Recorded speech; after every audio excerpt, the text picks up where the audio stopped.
እዚህ ጋር መጽሐፍ ቅዱስ አንድ ነገር ታላቅ ትምህርት ያስተምረናል። እንዲህ ይላል፣ ስጋዊ ሰዎች አስቸጋሪ የሆኑ የስጋ ሰዎች አስቸጋሪ የሆኑ ስጋዊ ሰዎች በመንፈሳዊ ስልጣን ላይ ይናገራሉ። አስቸጋሪዎች ናቸው፣ ስጋዊዎች ናቸው፣ በስጋ የሆኑ ናቸው።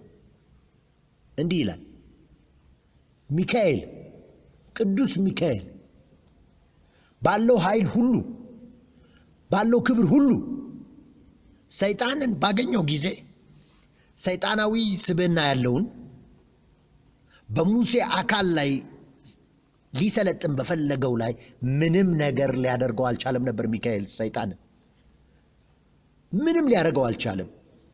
ሰይጣን ከሱ ላይ በላይ የሆነ ያህል ለምን ከሱ በላይ እንደነበረ ታውቃላችሁ? ምንም ኃይል የለውም በእርግጥ። ምክንያቱ ግን አያችሁ፣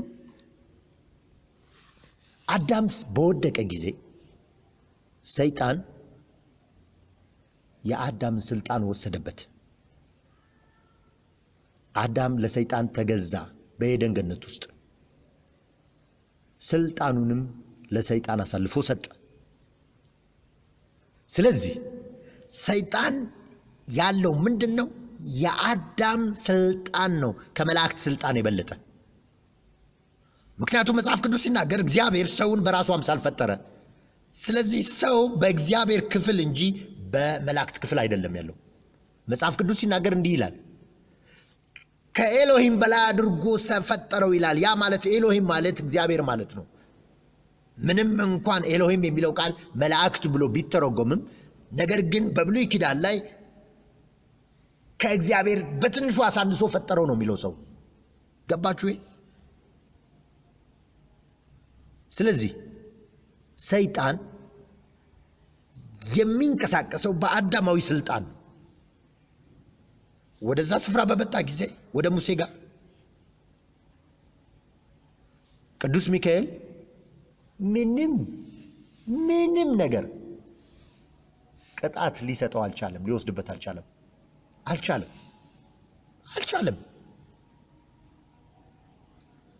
ምንም እንኳን ሰይጣን ክፉ ቢሆንም፣ ምክንያቱም አሁን ከፍ ያለ ስልጣንን ይዟል። ስለዚህ ሚካኤል ምንድነው ያደረገው? ጌታ ሆይ አለ። ጌታ ይገስጽህ ብሎ ተናገረ። ምክንያቱም በጌታ ስም መናገር ነበረበት። ከፍ ባለው ባለስልጣን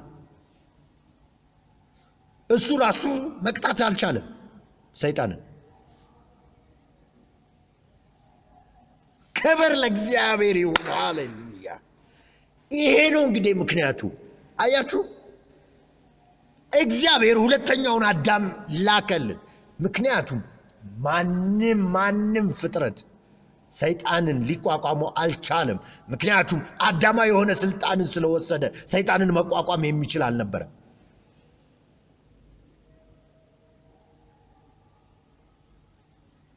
ስለዚህ ኢየሱስ ሁለተኛው አዳም መምጣት ነበረበት። ሃሌሉያ በሉ እስቲ እዚህ ጋር።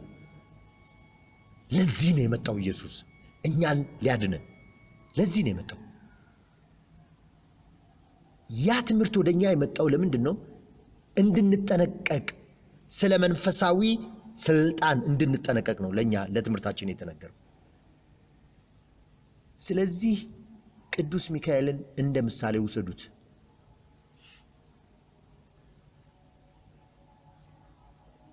አንዳንድ ሰዎች ይቀመጡና ስለ እግዚአብሔር ሰዎች በጣም አስጸያፊ የሆኑ ነገሮችን ይናገራሉ።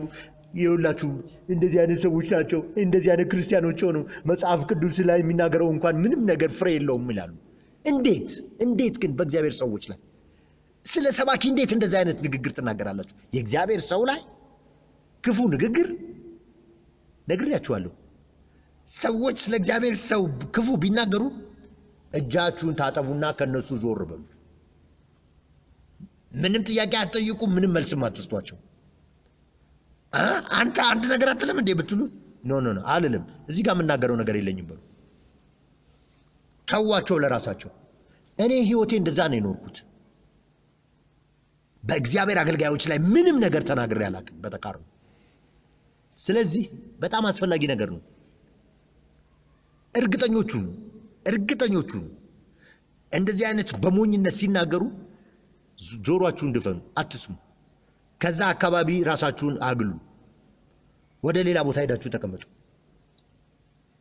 አይ እንደዚህ አይነት ነገር እኔ መናገር አልፈልግም።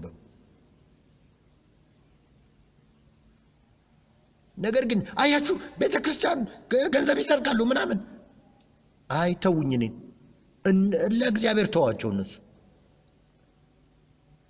ተዋቸው፣ እግዚአብሔርን አይደለም ያገለግሉ፣ ለእግዚአብሔር ተዋቸው በሉ።